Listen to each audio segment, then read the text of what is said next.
Selamat pagi dan selamat sejahtera saya ucapkan kepada semua yang menonton. Hari ini saya Lalita Segeren dan rakan-rakan saya Dacharini Shah, Mirosha dan Lechna Rani akan membincangkan masalah-masalah rumah sewa. Semua masalah yang kami bincangkan ini adalah masalah-masalah yang kami hadapi semasa mencari rumah sewa. Masalah yang pertama ialah lift yang selalu rosak dan dalam penyelenggaraan. Hal ini menyebabkan orang ramai tunggu untuk tempoh yang lama. Sebagai contoh, pelajar politeknik terpaksa menunggu untuk lift yang menyebabkan mereka untuk sampai ke politeknik lambat. Selain itu, jika anda lihat di sini, cuma ada 2 lift sahaja. Oleh sebab itu, orang ramai juga perlu menunggu lama-lama untuk pergi ke level-level tertentu. Jika kedua-dua lift ni full, maka penduduk kondominium ini perlu naik ke lift yang berada di blok 2, iaitu kat situ. Jauh juga. Macam tadi saya cakap, tengok sini.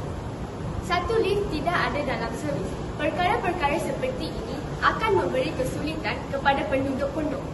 Untuk mengatasi masalah-masalah seperti ini, pihak berkuasa perlu ambil tindakan-tindakan yang tertentu. Penduduk pondok ini juga perlu membayar yuran penyelenggaraan dengan masa yang tetap setiap bulan supaya pihak pengurusan akan mempunyai wang untuk membaiki lift dengan cepat dan tanpa menyusahkan penduduk yang duduk dekat sini. Selain daripada katakan tadi, bus stop merupakan salah satu kemudahan yang paling asas yang perlu ada dan disediakan di semua tempat yang awam. Tempat awam juga terdiri daripada tempat yang masyarakat tinggal atau rakyat Malaysia yang tinggal. Contohnya di tempat-tempat rumah sewa, rumah apartmen, kondominium yang selalu terdapat pergerakan oleh masyarakat. Salah satu masalah yang terdapat di rumah sewa kami ialah tiada tempat perhentian bas yang sesuai untuk para rakyat atau para pengunjung yang tinggal di tempat ini. Contohnya, bas yang kami menunggu tidak akan datang ke perhentian bas yang telah ditetapkan, tetapi datang dan berhenti sebelum bus stop atau perhentian bas yang telah disediakan. Hal ini telah menyebabkan penggangguan kepada pengunjung yang tinggal di tempat rumah sewa ini. Perlakuan ini sangat bahaya dan juga membawa bahaya kepada para penunggu yang menunggu di tempat bas yang bas datang, iaitu bukan di perhentian bas. Dengan ini kita tahu iaitu tempat menunggu bas ini tidak selamat bagi para penunggu yang menunggu untuk bas. Bagi menyelesaikan masalah ini, pihak yang berkuasa patutlah mengambil berat dan memerhati pergerakan bas yang pergi balik kepada sesuatu tempat. Sebagai contoh, bas yang selalu pergi patutlah datang ke perhentian bas yang ditetapkan. Pihak berkuasa patutlah mengambil berat dan mengetatkan undang-undang yang telah ditetapkan yang akan membawa keselamatan kepada para pengunjung yang tinggal di kawasan tersebut. Seterusnya, masalah yang terdapat di kondominium ini adalah masalah kebersihan, iaitu tempat pembuangan sampah dipenuhi dengan sampah sarap dan tidak dititik pada setiap hari.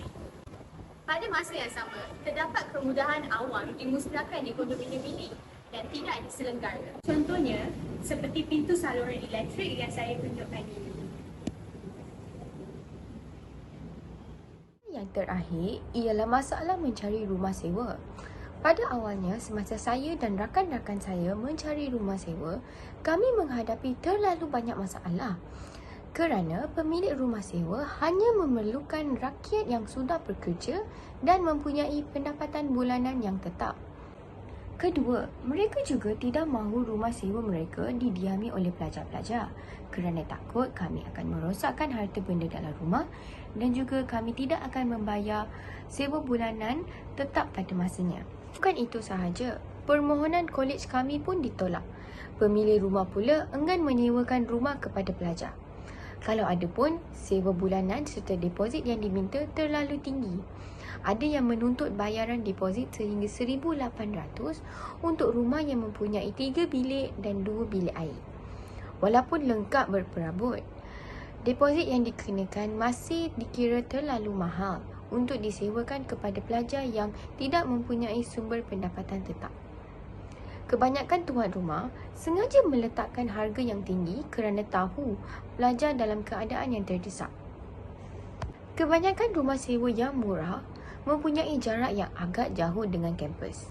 Ini bukan sahaja meningkatkan kos, malah merisikokan keselamatan pelajar untuk berulang-alik bagi menghadiri kuliah. Untuk menyelesaikan masalah ini, pada pendapat saya, tuan tanah sepatutnya membuat kertas kerja dan mendapatkan tanda tangan pelajar-pelajar yang akan menduduki rumah sewa tersebut bahawa mereka akan menanggung semua kos dan denda sekiranya mereka lambat bayar atau merosakkan harta benda di dalam rumah. Dan tuan rumah juga perlu mendapatkan persetujuan ibu bapa pelajar agar tiada masalah yang akan muncul pada masa hadapan. Tuan rumah juga perlulah berfikiran dari sudut perspektif pelajar yang terdesak memerlukan rumah sewa dan tidak membebankan mereka.